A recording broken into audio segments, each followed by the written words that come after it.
7 years old is too young to know what the word dizzy means. My grandson knew it anyway. He'd learned it the hard way.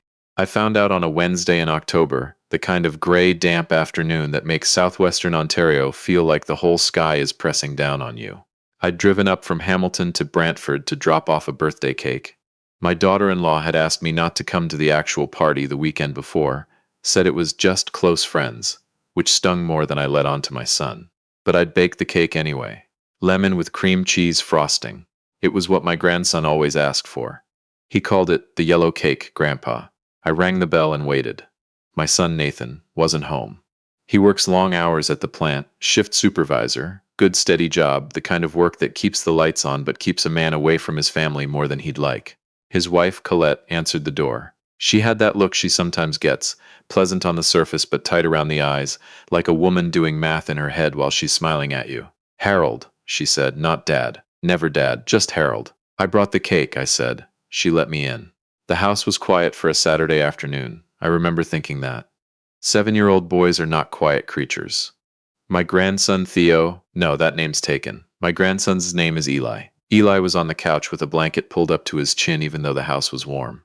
He looked up when I came in and gave me a slow, soft smile, the kind of smile you give someone when you're very, very tired.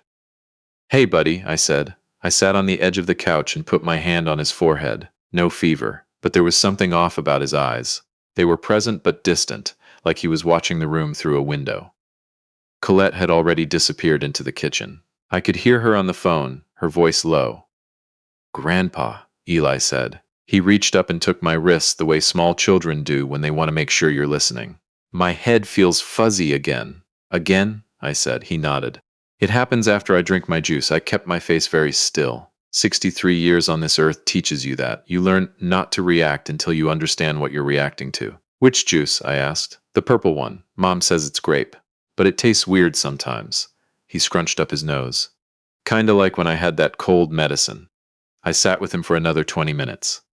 Colette came back in, told me Eli had been under the weather, that she was managing it, that I didn't need to worry. She said it with that same tight smile. I nodded.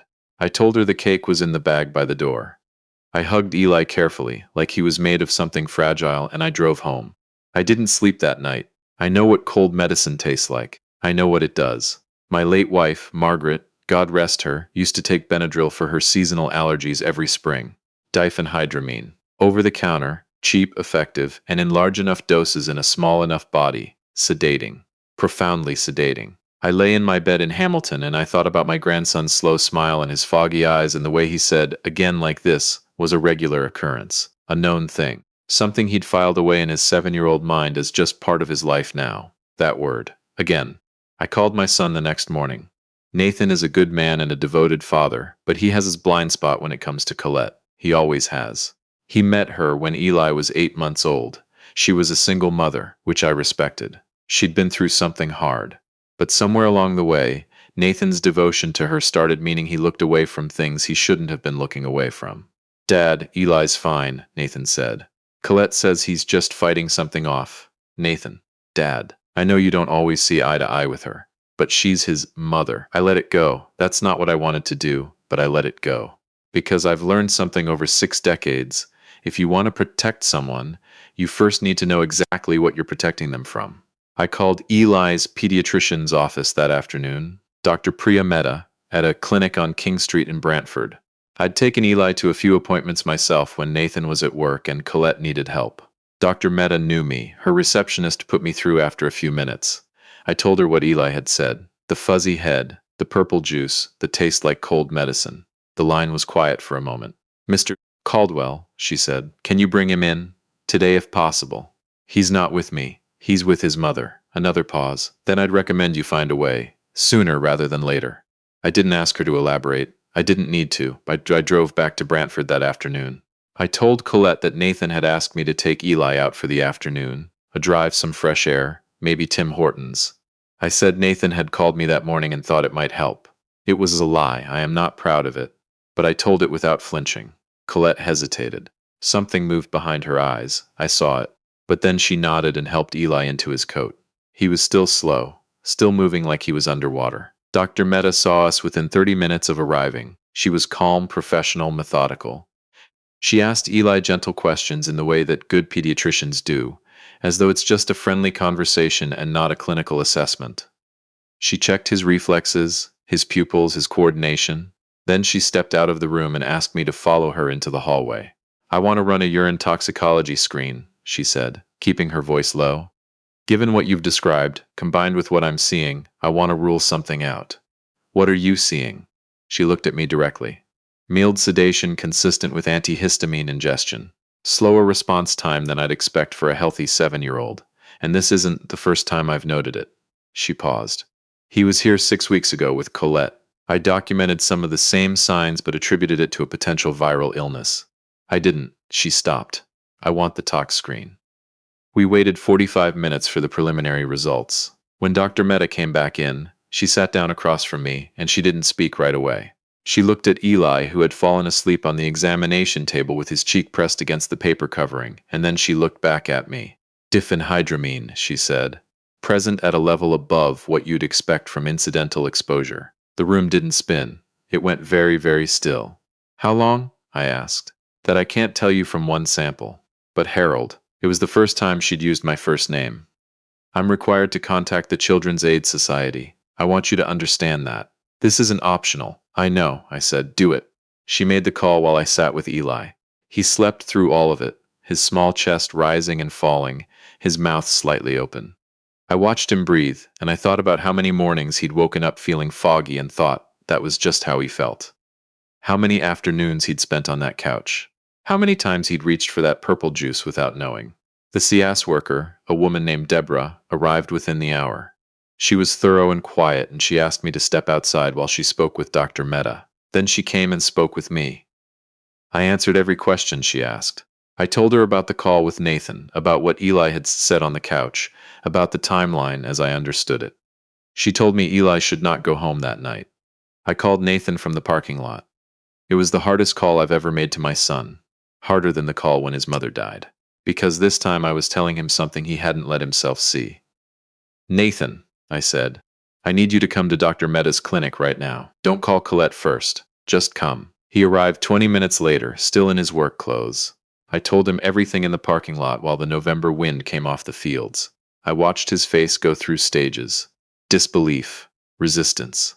Then something cracking open behind his eyes that I recognized as the moment a person stops arguing and starts grieving.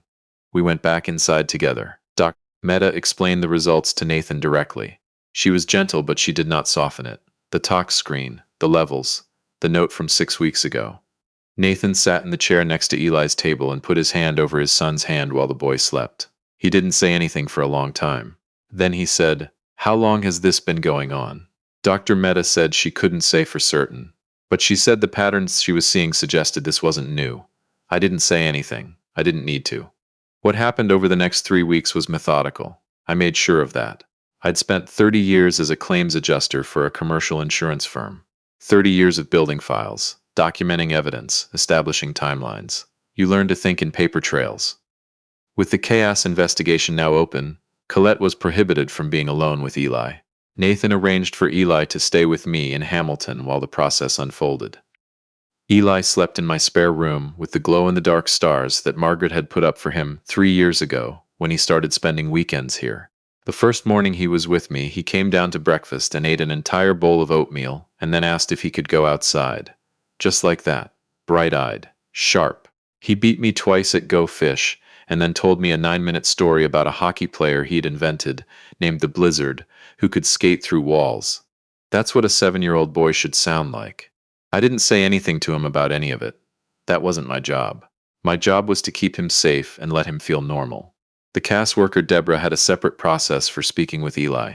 I trusted her to do it right. What I did was build the file.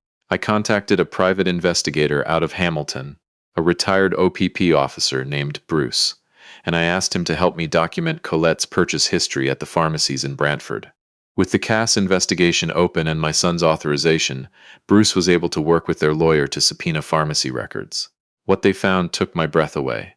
11 months. 11 months of purchases. Diphenhydramine, generic brand, the store brand from 2 different Shoppers Drug Mart locations in Brantford, bought in staggered intervals.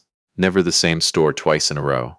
Never a large quantity at once. Small boxes, bought carefully, bought quietly, by a woman who understood that patterns draw attention. She had been doing this since Eli was 6 years old. I have a photograph on my mantle of Eli at his 6th birthday party. He's blowing out the candles on a hockey cake.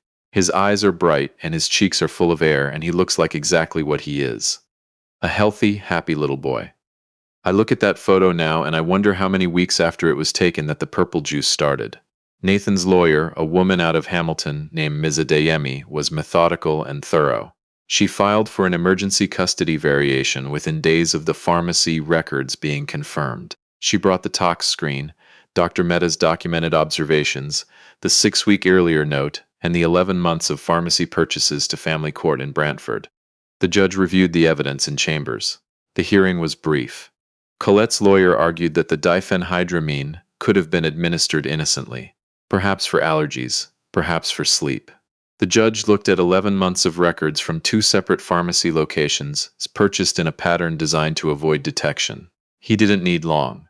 Colette was ordered to have no unsupervised contact with Eli, pending a full child protection hearing. A subsequent criminal referral was made to Brantford police. I was told later that Colette was charged under Section 215 of the Criminal Code of Canada, failure to provide the necessaries of life, and that additional charges were being reviewed. I won't pretend I felt satisfaction when I heard that.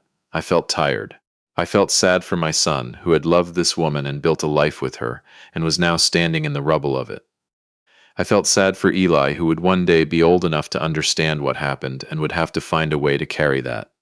But I also felt something else, something quieter. The kind of thing you feel when you've done the one thing you were supposed to do. Nathan took some time off work. He and Eli are living in my house in Hamilton for now, the 3 of us, which was not a situation any of us planned for. There's hockey equipment in my hallway and juice boxes. Real ones? Just juice. I checked the labels in my refrigerator, and in the mornings I can hear Eli in the kitchen before either of us is up, talking to himself about the Blizzard's latest mission. The criminal process is ongoing. I won't speculate on the outcome. The CAS file remains open. These things take time in Ontario, and I've learned to trust the process even when the waiting is hard. What I know is that Eli fell asleep last Friday, watching Hockey Night in Canada with his head on my shoulder, and he fell asleep the way children are supposed to fall asleep. Gradually, peacefully, because he was warm and full and tired from a day of being 7 years old. Not because someone put something in his drink. I keep thinking about what he said that first afternoon on the couch. My head feels fuzzy again. He said it like it was an ordinary thing, like gravity or rain. Just a fact of his life that a child had accepted because children accept the conditions of their world before they have the language to question them. He found the language. He found it with me. If there is one thing I want anyone watching this to take away, it is this. Children tell you things. Not always clearly, not always directly, but they tell you. And the most important thing you can do for any child in your life, yours or someone else's, is be present enough to hear it. I was present.